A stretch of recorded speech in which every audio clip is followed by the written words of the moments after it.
Hi, my name is Aaron McManus, and you are listening to the Battle Ready podcast. If you're watching this, you're quickly realizing that I'm in front of a tree and I'm outside of a house, and I'm recording this not in the studio. We are not in the studio today.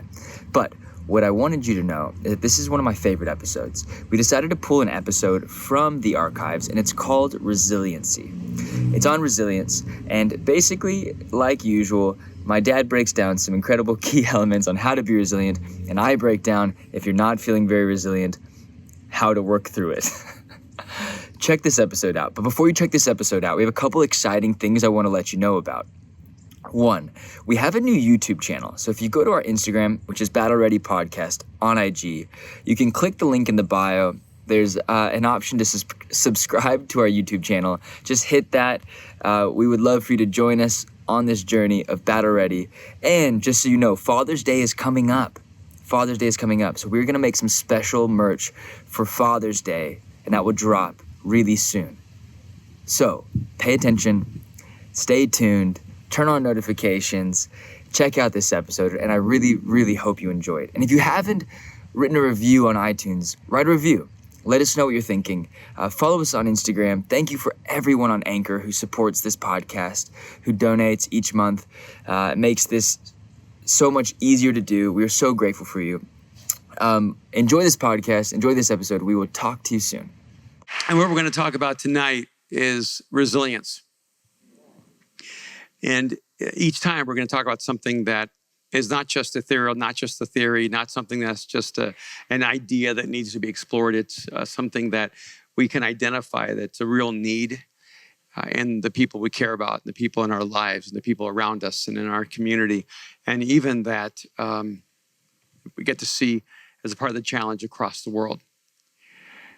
When I wrote The Last Arrow, one of the things that really did strike me, even in the imagery, was it's around a moment in the life of King Jehoash and Elisha. And those of you who've been reading the book, you're familiar with the story about how Elisha tells the king to shoot an arrow through the window. And he does that, and he tells him to take an arrow and strike it to the ground. And he strikes it 3 times, and he stops. Elisha becomes angry. And what's amazing to me is before he starts, Elisha tells him, you're going to have a complete victory. So that's the starting point. You're going to have a complete victory. But the ending point was, why did you do this? Now the victory in your life will only be partial. Wouldn't it traumatize you if you could have actually looked back on your life and realized that God always wanted to give you a complete victory and you settled for a partial victory? See, I think a lot of times we kind of feel like we want more than God wants for us, and God's really cheap and he's holding out on life. And we're trying really, really hard to grab life that God doesn't want us to have. And so we war against God. And we have this whole thing backwards. God wants more for us than we could ever ask or imagine. But somewhere along the way, there's always a process that is necessary for us to become receptive to that life, to that gift. And so even though Elisha said, God's going to give you a complete victory, there was something that had to happen inside of Jehoash's soul for him to receive that complete victory. And he quit. And one of the things that has always confounded me was how some people fail over and over and over and over again and just never give up. They just do not quit. They just get up and get up and get up. And then other people, they have one significant failure in their life or 2, and it just leaves them shipwrecked for the rest of their life. And the hard thing about it, the difficult thing is that they can point to something really devastating in their life and say, this is why I can't move on. And it's hard to argue with because you go, yeah, it's pretty bad. Except there are other people who have faced that and 10 times more. And so I wanted us to have a conversation around resilience and why it's important, why it's so difficult to take on. How do you become resilient? How do you develop that muscle in your soul? And Aaron, I know you were looking at some particular passages. You had a couple of thoughts about resilience, but the opposite side of this is quitting. Yes. And and so I wanted to talk about your area of expertise for a few moments. And Thank you. Okay. Let's get those out early. This is what Aaron was telling me before he came here. I quit AYSO soccer twice, and then college twice, and he's held it against me forever. We've been talking about this a lot, actually, and because I feel like I'm an expert in quitting and failure, and you're an expert in resilience. That's gonna roll. You good? Are you hot? And we were talking a lot about this morning having. You're so cool. Did you plan that? You're like, I'm gonna have him, the other cool guy, catch my jacket. Did you? If I threw it, it would end up on the floor like about a foot in front of us. But I think that's a great metaphor for the difference between quitters and people who don't quit. I think we were talking about that this morning in the difference between there's obvious moments in my life where I could definitely blame a teacher or a bully or my situation or my surroundings or the fact that people were trying to kill you at one point. That was dark. Or the fact that cancer was trying to kill you, or the fact that I went through a bad breakup, a few of them, and just the fact that you guys get this out early. No, but we were talking about this morning, and I think the difference was, we talked about this. I said, I think I quit a lot because I saw your relationship to maybe where you were at in the workplace and church, and I felt like there's no one in the world that's going to take control over my life and determine whether I'm having a good day or a bad day. So in New York, I really had to figure out whether I was in the jobs that I didn't like. I had one job where I was a really bad employee, maybe two. I started working for you first. I got good at that. Second one was this charity water, Scott Harrison. You were a great man, because I was a terrible employee, and I think a lot of it was because I didn't fit the culture. Couldn't figure out what was going on, and I was out of control. I didn't like that I was under someone else's control, and it was until kind of God broke that down in me that to release that control, we talk about control a lot because I think I'm someone who holds on tightly and gets real scared and real nervous. And then we'll move on to the next thing because I go, okay, so the next thing has a fresh start. Like everybody loves that fresh start. Everybody loves the first 2 weeks of school.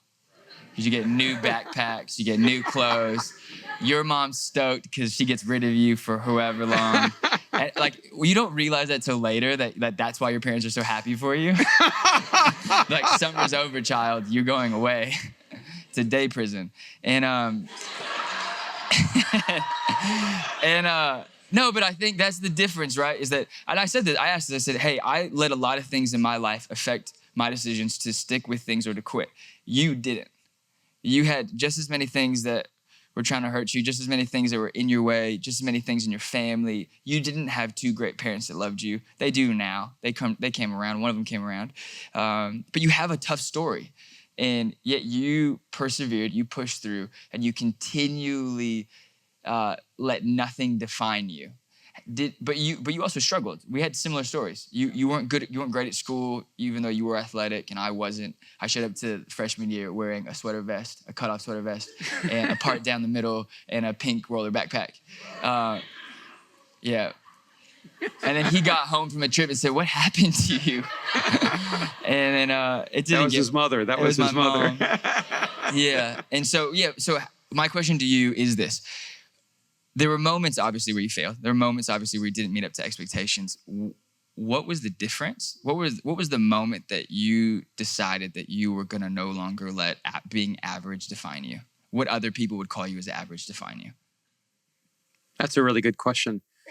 You ever feel like you make big decisions for your life and they last about 5 minutes? You know what I mean? I'm never going to be that way again until later. You know? So I feel like I made that big decision a lot of times, but it was like having a giant boulder on your chest and trying to exhale. I wanted to be different, but you have life patterns that make you the same. And you have to begin to break those patterns one at a time. And so I did use defining moments. Whenever I had a moment where there was something that shifted, I tried to use it as a moment to capture my life. Like we moved from Miami, Florida, awesome, and to Raleigh, North Carolina. And, oh, I know. And, wow, look at that. And it was tough, let me tell you. I went from the epicenter of Latino North America to a state where they'd never seen a Latino. And, but they knew they didn't want them. And so it was challenging. But I had like 3 months notice knowing we're moving. So I told myself, in 3 months, no one's going to know me, and I can redefine who I am. So that was one of those moments, and I was 15 years old, where I made a decision to redefine myself. And so sometimes I had to like take advantage of a transitional moment in my life and go, no one knows who I am. Because part of the challenge, and this is an insight it gave me, is that when you're around people and they know you, sometimes they're the reason that it's hard for you to change.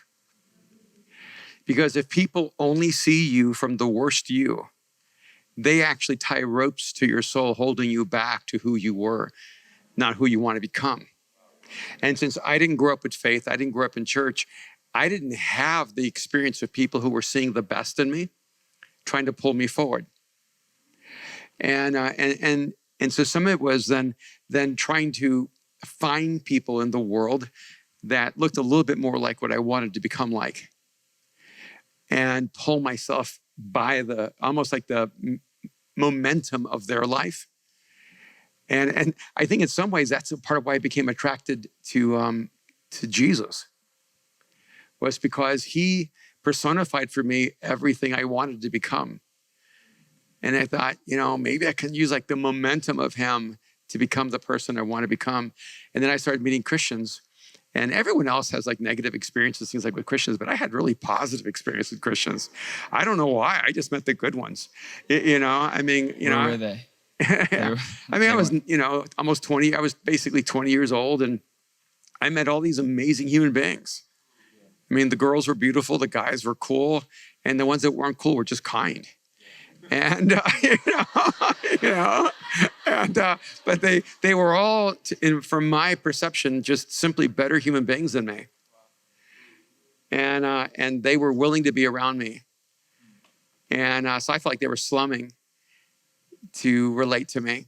And so I think a part of what like moved me out of mediocrity was not like success goals. I want to be a millionaire, or I want to start my own company, or I want to do this. My goals were human goals.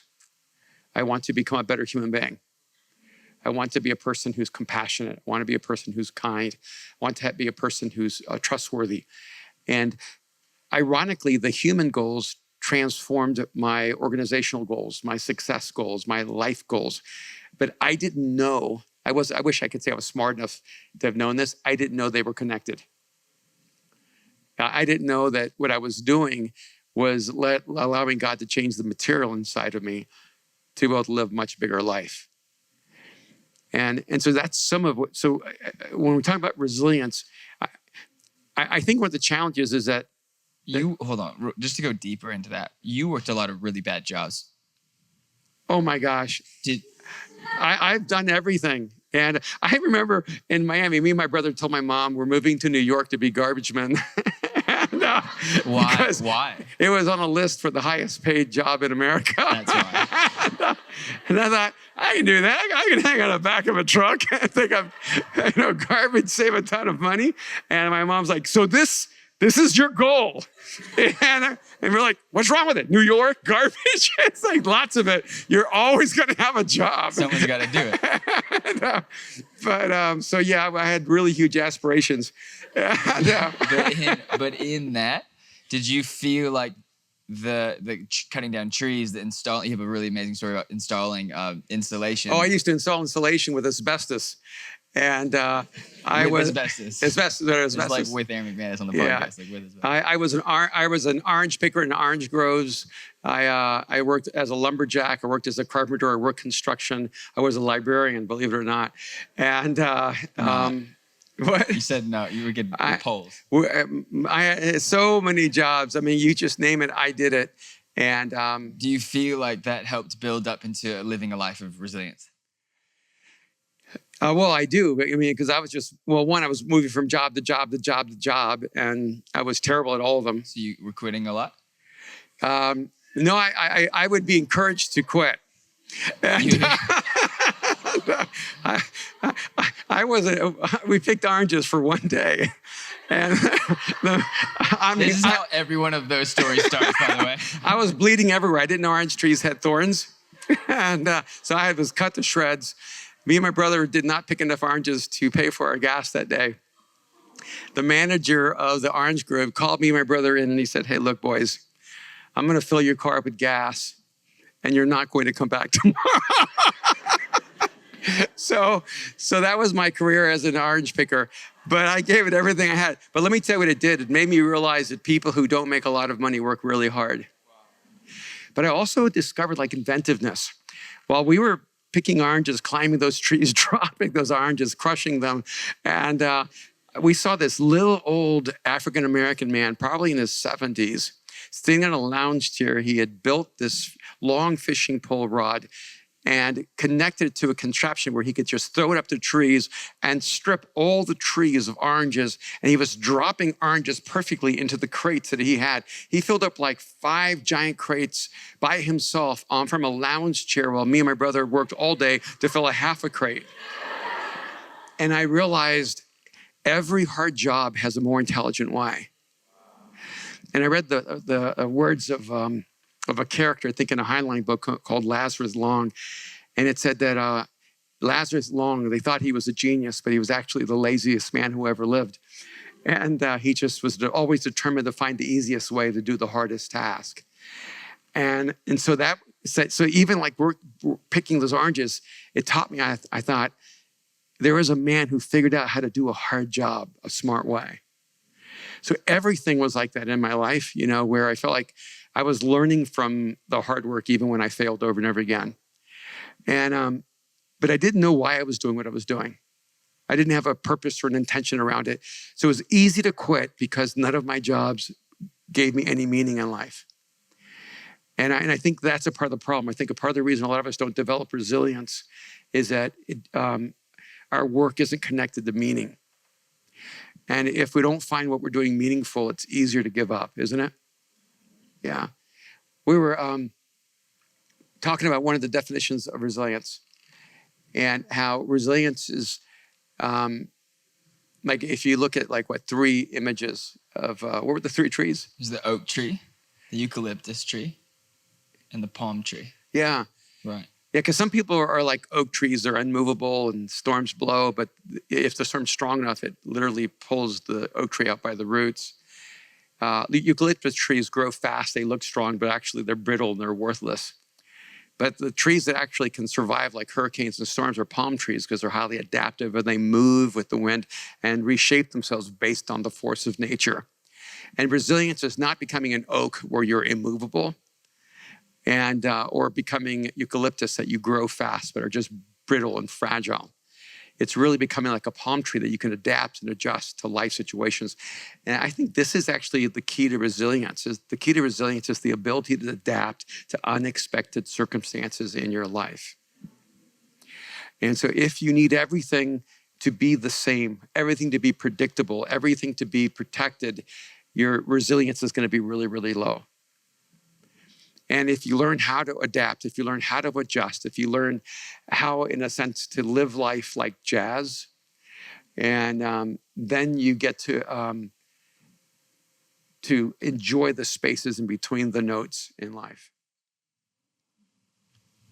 So good. Can we go in? Go in. Let's go in. So interesting. We didn't talk about doing this, but this morning we had breakfast. We talked about how my generation is a little soft. The generation before you fought a war. Some of your generation fought a second war in Vietnam, and then we have your generation, which seemed to have grown up without fathers, most of you, and it seems like you became the generation that basically created what it is that we have modern society as far as technology and computers and innovation and creativity and in so many ways. Suburbia, galleries. what else? Disneyland, like Netflix, Game of Thrones. But we talked about this, and a lot of it was out of this, me asking advice because I did something really dumb on Sunday. I had a conversation with someone, a friend, but not super close, and it was a private conversation, and I saw something that they had posted on an Instagram about they were at like 3 churches that week, and I was like, I kind of just said, you go to a lot of churches, LOL, because if you say LOL, it makes everything better. And I didn't really know him well enough to kind of like to call him out, but I don't know why, but I think it's like my job to call everybody out, and I got to work on that. That's the thing I'm gonna work on: resilience and kindness. Every topic that we talk about, my parenthetical will be kindness.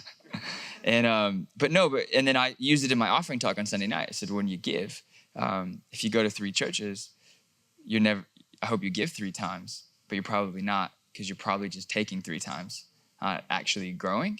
People think that more churches they go to, or the more church you go to, you're going to grow that many times faster. But the reality is that when you have so many different voices, you actually don't end up growing in any which way.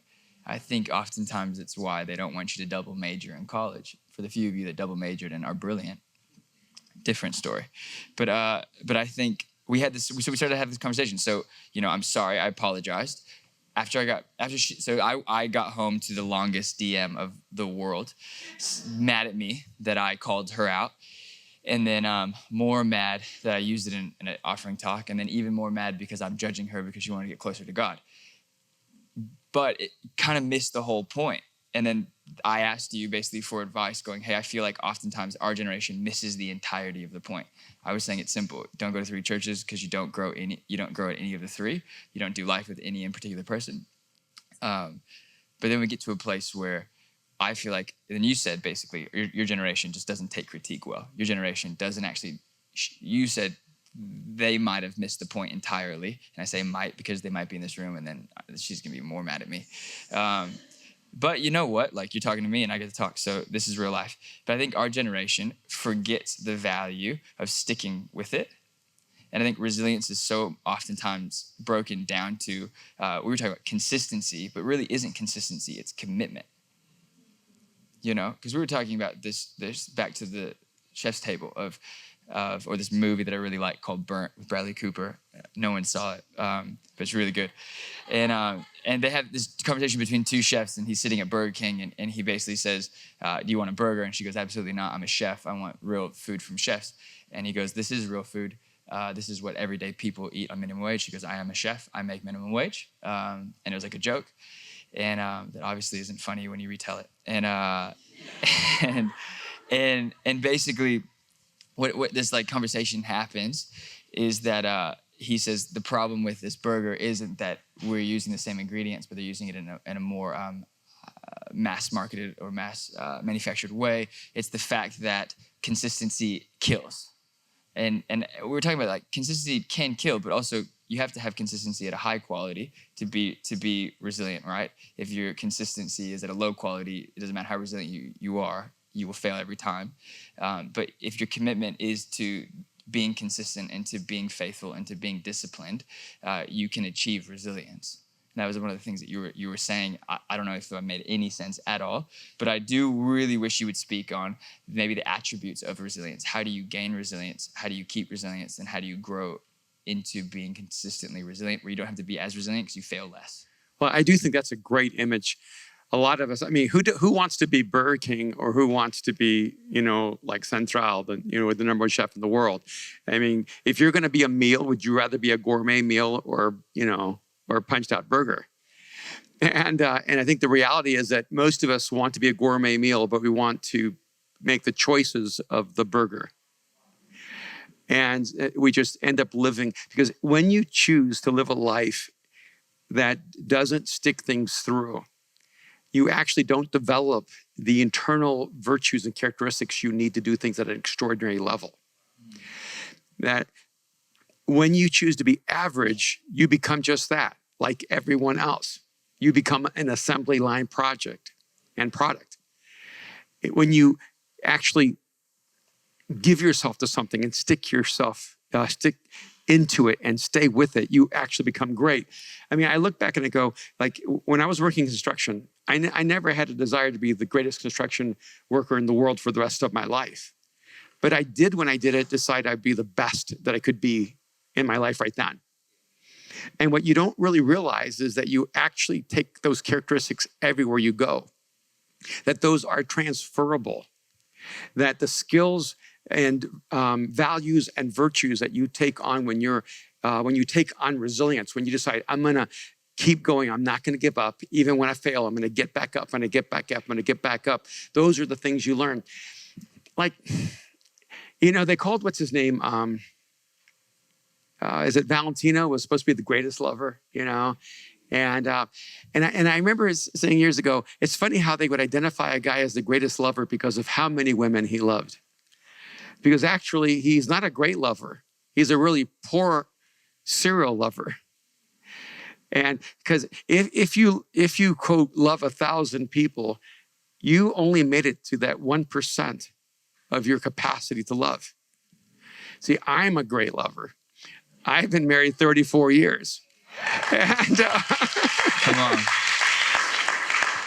Because great love can only be known with great commitment.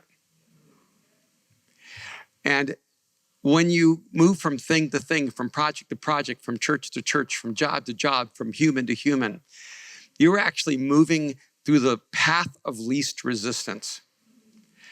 And that's the danger, even in like your dating relationships. If you just keep going from person to person to person, you're never growing. You're actually facing the same internal problem over and over and over and over again. And you'll notice that your relationship blows up at the exact same place in the next relationship because you didn't deal with the thing that ended the last relationship. Okay, time out. I learned this. Whenever he blows your mind, time out. Every guy in this room should write that down. So, but it's also with you. Can you say that? Well, hold on. Before you go and blow our minds again, can you say that one more time?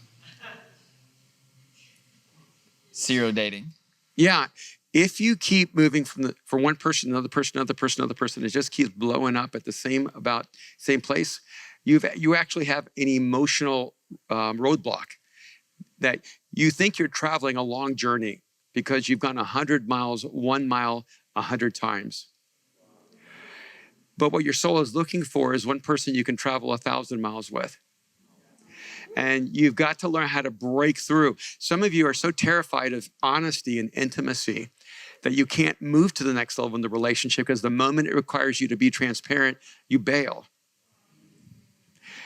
And you become self-destructive. How many of you, I don't want you to raise your hand because only one of you is going to be honest and go, oh yeah, and then, but how many of you know that you have self-destructive patterns in your life that when the moment something good's going to happen, you blow yourself up? Hey, it's always a woman, but she raised her hand quickly, but it was a woman. No, how many of you have seen that even in your own life? Yeah, absolutely. Because it's not just true in relationships, it's also at work. And look, if it's always your boss, I promise you, it's always you. Uh-oh. And if it's always your job, it's always you.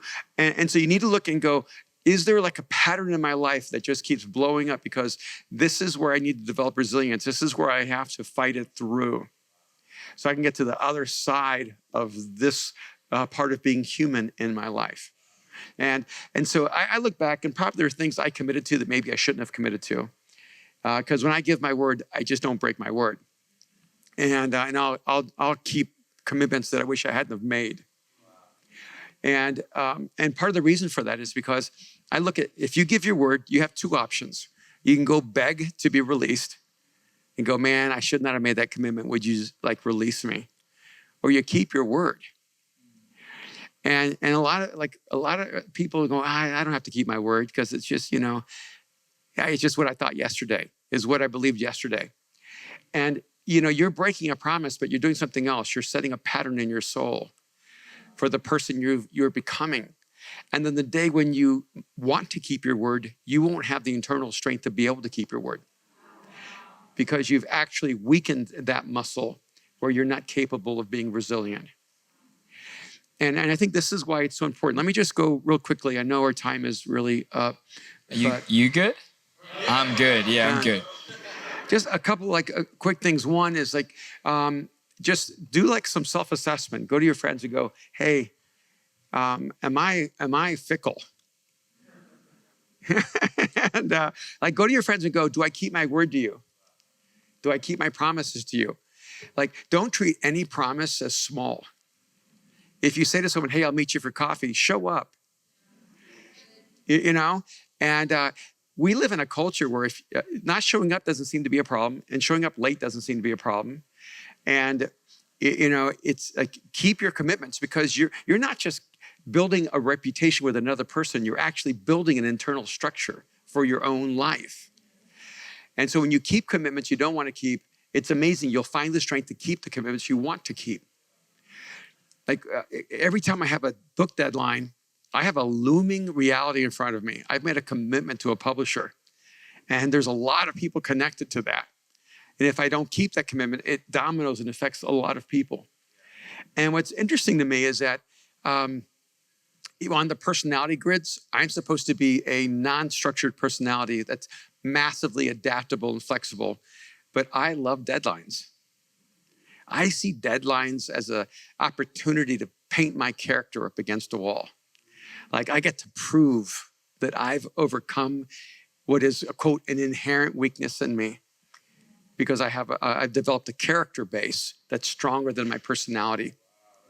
So don't use your personality as an excuse to not be resilient. And it's also I look at workplaces. I tell, look, when I have friends, if you're sick all the time at your job, you need a different job, because it means that that you hate your job. And the way that resilience plays out in practical ways where it's lacking is you get sick a lot, you get sad a lot, you self-destruct a lot, and those are things that you have to let go. Nobody wants that. And you go, yeah, but how do you stop getting sick? How do you stop getting sad? How do you stop crashing and burning? Be faithful to the commitments you make, even when you don't want to make them. And when I was young, I thought I was a hypochondriac because I was told I was. And so I decided that since I didn't know if I was sick, I would never let sickness stop me. And since I didn't know if I was injured, I wouldn't let injuries stop me. And what it did is it created a resilience that no matter how sick I was, and I could get up on the platform and I could do my job. I could get to work no matter what. And that's why when I was in high school, I broke most of the bones across this hand. I played 5 more weeks of football with all those bones broken before I went to a doctor. I would not recommend that. No.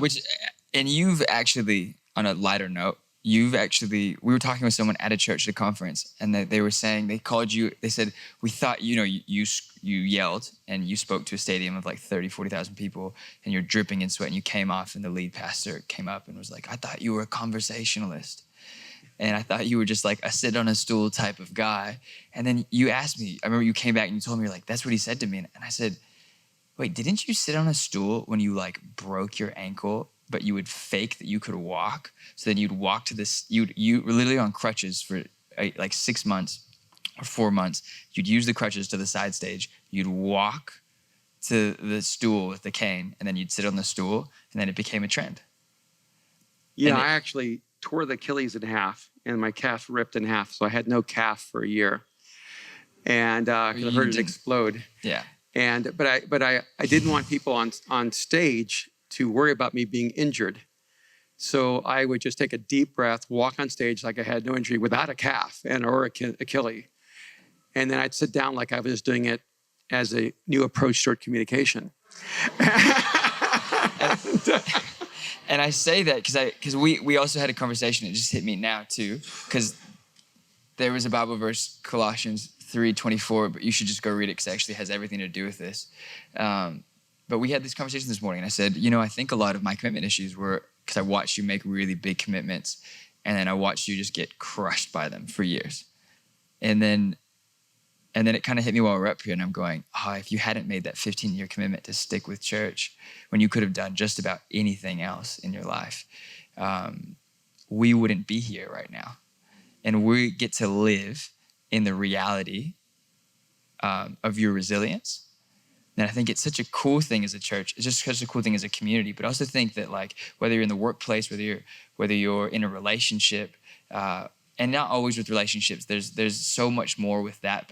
But with a job, when you're working for someone you necessarily don't want to work for, I think that I said, did God honor it? And I think you were having a Jedi moment where you knew I was going to figure it out on my own because you didn't say anything back. And I figured it out. that we so much of our decisions, so much of we talk about this, like just showing up is so hard for young people. Just showing up on time is so hard. Just actually committing to doing something for 4 to 6 weeks is really hard for people to do in LA. Have you noticed that?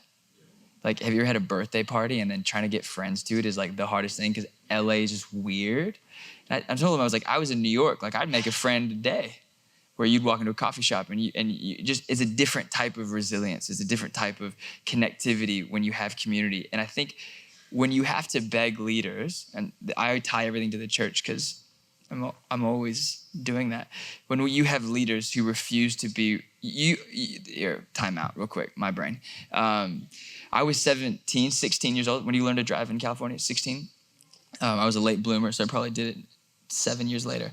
17, and we were driving back from downtown LA to where we lived, and it was a good drive. And I remember I was like, I'm really sick. And we were about a mile away from home or 2 miles away from home. And you were like, hey, look, dude, I don't care. Pretend like I'm not here. And I was like, what do you mean? And I was behind the wheel driving, and I'm like, this is like I'm like, Dad, pull over. Love on me right now. Like, what are you doing? And he was like, no, like, what if I wasn't here and you're sick? What are you going to do? Pull over, sit here for a little bit? What are you going to do?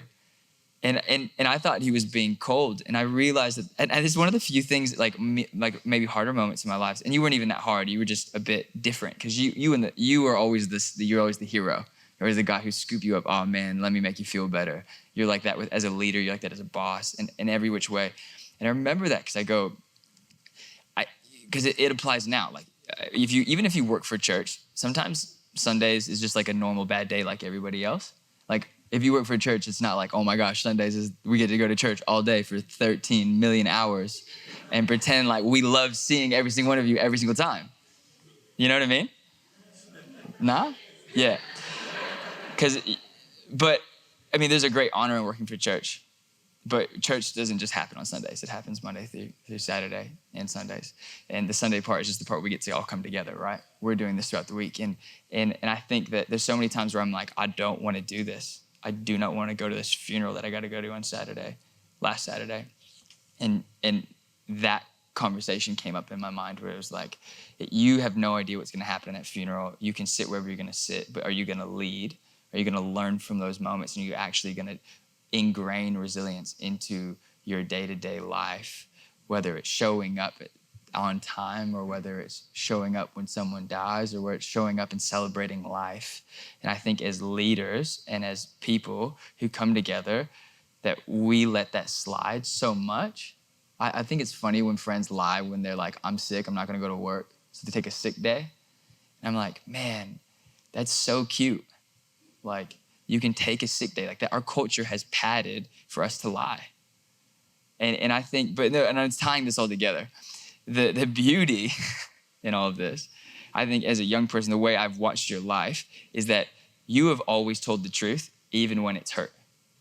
You've always been resilient, even when it hurts, even when you're dragging people through and you're going, hey, it's gonna be okay. I'm gonna take this one on me. And how do we, I'm gonna turn this into a question, how do we, if you could put resilience in your own definition, how do we achieve that? Is that only achievable over 30 years? What I would say is, here's a starting point. I'm going to give you a couple of more practical things. Whenever you feel stressed out, whenever you feel overwhelmed, whenever you feel like you failed, whenever you're thinking about quitting, the moment you feel like stepping back, step forward. Just like you can feel it, right? The moment you feel like, I just want to retreat. You ever just said to yourself, this isn't permanent. I'm just going to take a deep breath. and back off and step back. And then next thing you know, you floated off in some distant universe, and you never meant to disappear. You never meant to surrender. You never meant to give up. You just meant to take a moment, but that moment was the moment you needed to lean forward. And so I know in my own life, what I just decided is whenever I feel like I'm too weak to go forward, I go forward harder. And in that way, I win the space forward, not try to win it backwards. And so I just encourage you, don't give up on friendships. When friendships are tough, lean in. Don't give up on community. When community is a challenge, you lean in. Don't give up on your job. Look, until you have another job, that job is your responsibility to bring greatness there. If you take a paycheck, to me, that's a social contract that you're going to bring the best you've got to the table. And if you're not willing to bring the best you got, you're stealing money. And you need to bring, and I'm telling you, it will prepare you for the moment where you love that job.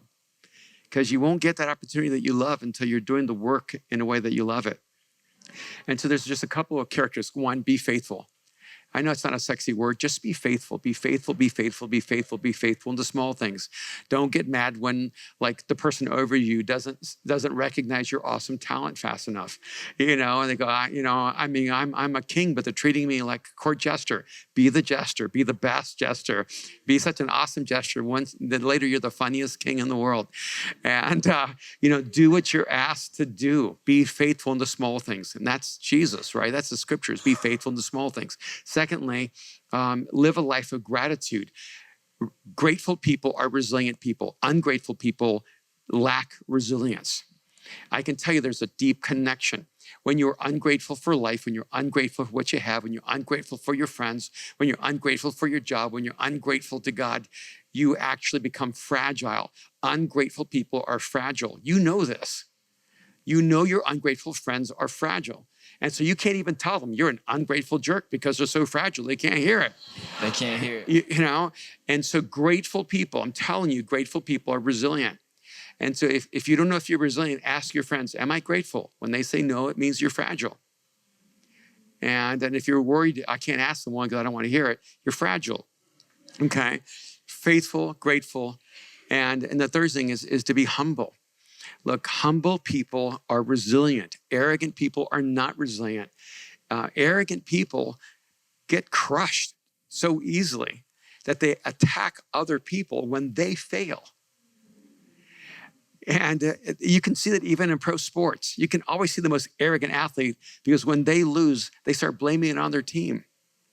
They blame it on the coach. They blame it on life. They blame it on the Warriors stacking the game, whatever, you blame it on whatever you blame it on.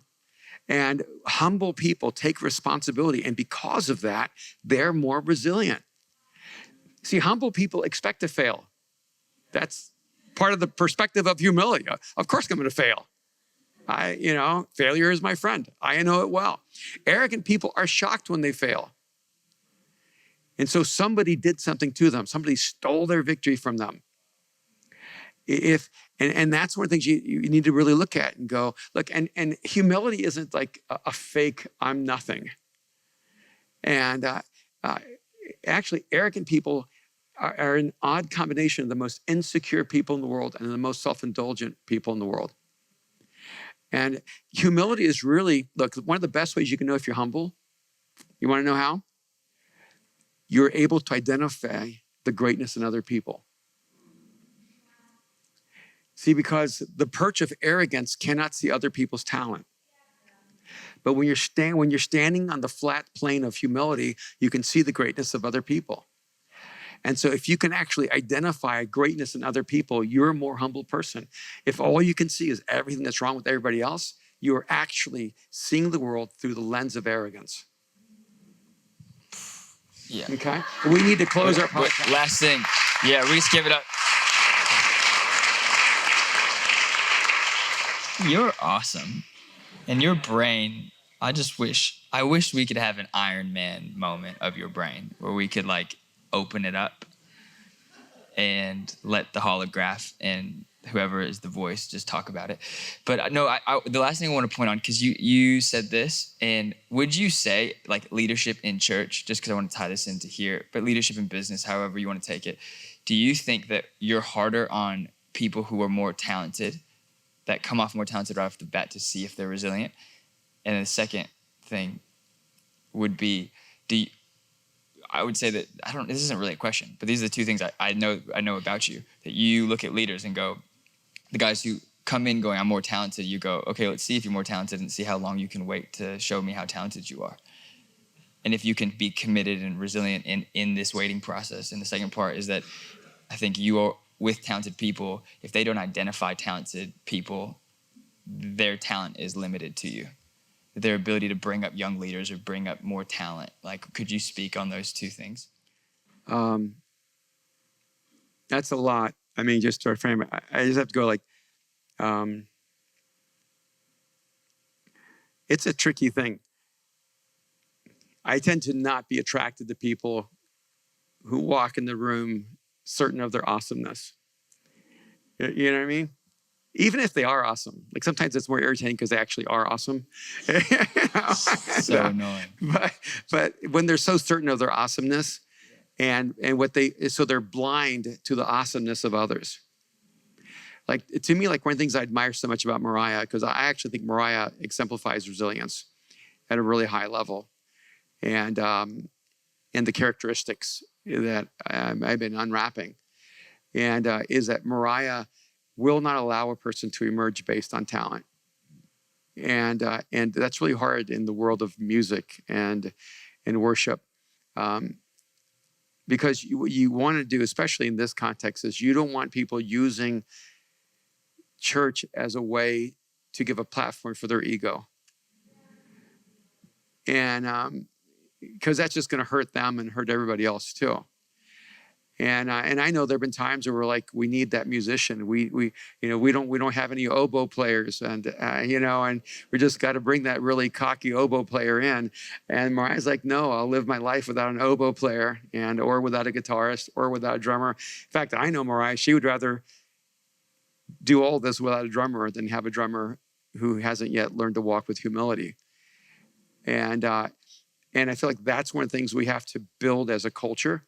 Because you're not going to get it anywhere else, most likely, to be honest with you. About 75% of all professional athletes are bankrupt, divorced, drug addicted, or dead within 3 years after they finished their career. And a huge part of that is because it's a system that builds completely on talent, completely devoid of character. And so athletes are not held to character because what people want is their talent. And it's prostitution. They're prostituting the talent of these individuals and throwing them away when it's over. And so I can show you a system that's the exact opposite of the church. It's the NFL.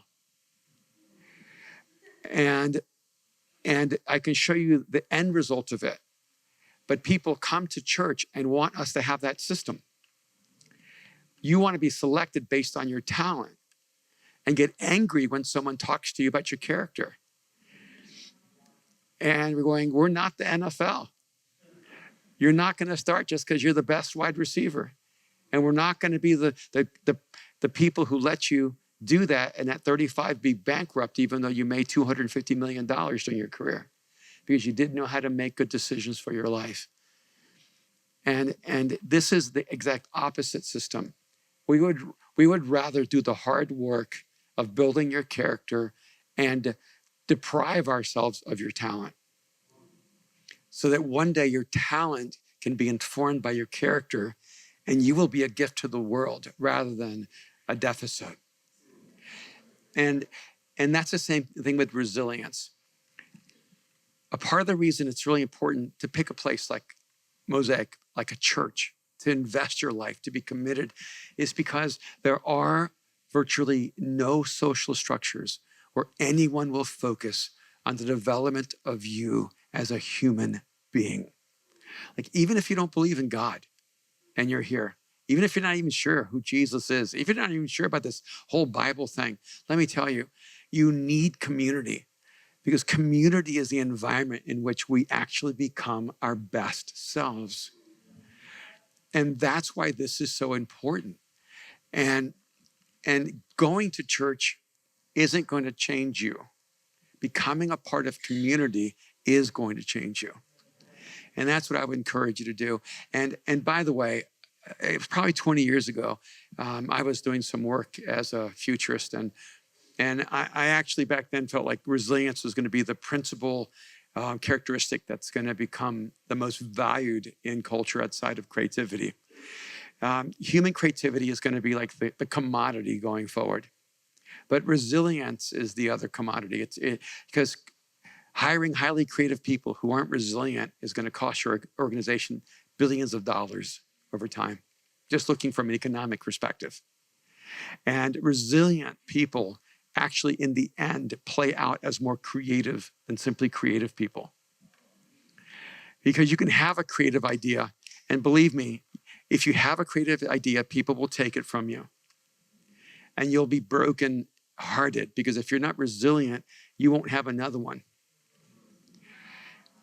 You're just going to drown on the rubble of your failure. And so you need both your creative self, but you need also your most resilient self. And if you can take these two things together, you are unstoppable. And that's why I want us to have some time and talk about resilience. We need to bring our podcast to a close. That's your job. Okay, thank you for listening to this episode on resilience.